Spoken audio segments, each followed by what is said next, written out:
Good morning, good afternoon, good evening mga katropa. For today's video, ito nga, happy Sunday po sa atin lahat. At ito na nga, nahiwa na natin yung lahat ng ating gagamiting gulay. At ito nga, magluluto pala tayo ng torta. Sa Tagalog is giniling mga katropa yan. At yan palang patatas is nabili natin sa halagang 55 pesos siya mga katropa. Nasa mahigit kalahating kilo yan mga katropa. Ang piraso niya is nasa 6 pieces yan mga katropa. At ito na nga mga katropa, iwain natin yan ng maliliit. Syempre mga katropa, kailangan pag day off natin tayong magluluto. At pagluluto natin ang ating mga katropa, syempre kailangan pakasarap natin ng pakasarap. Syempre tayo ng kakain, kailangan talagang mas masarap na yung ating lulutuin, di ba? At wag na nating tipirin kung ano man yung sahog ng ating niluluto mga katropa. Yan. At ito na nga, tamang iwa lang dito mga katropa. Syempre chill lang habang nagsasounds tayo dyan. Syempre hindi ko na pinaano yung ating sound. Syempre baka maka-copyright tayo mga katropa. At sa lahat ng mga followers ko, maraming salamat po sa wala nyo pong tigil na pagsuporta at panonood po sa aking Facebook page. Maraming salamat po. Enjoy your day and keep safe always po. At happy Sunday po sa inyo lahat. At sa lahat ng Pampanga merchandiser, shoutout po sa inyo lahat.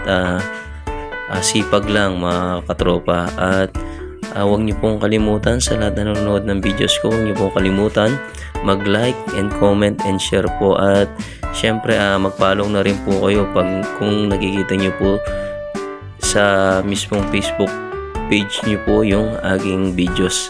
Huwag nyo pong kalimutan na mag-follow at mag-like and share po.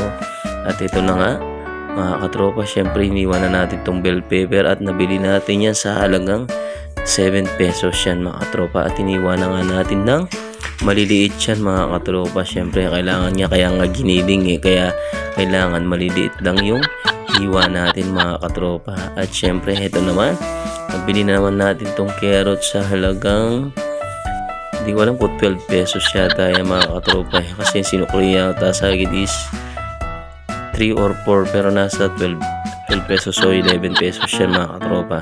Kasi dito kay Suki murang-mura lang. Bumibili tayo kasi dito sa mismong talipapa ng Pandakaki, Mexico, Pampanga. Yan, shoutout rin po sa lahat ng taga Mexico, Pampanga. Ingat po kayo, enjoy your day.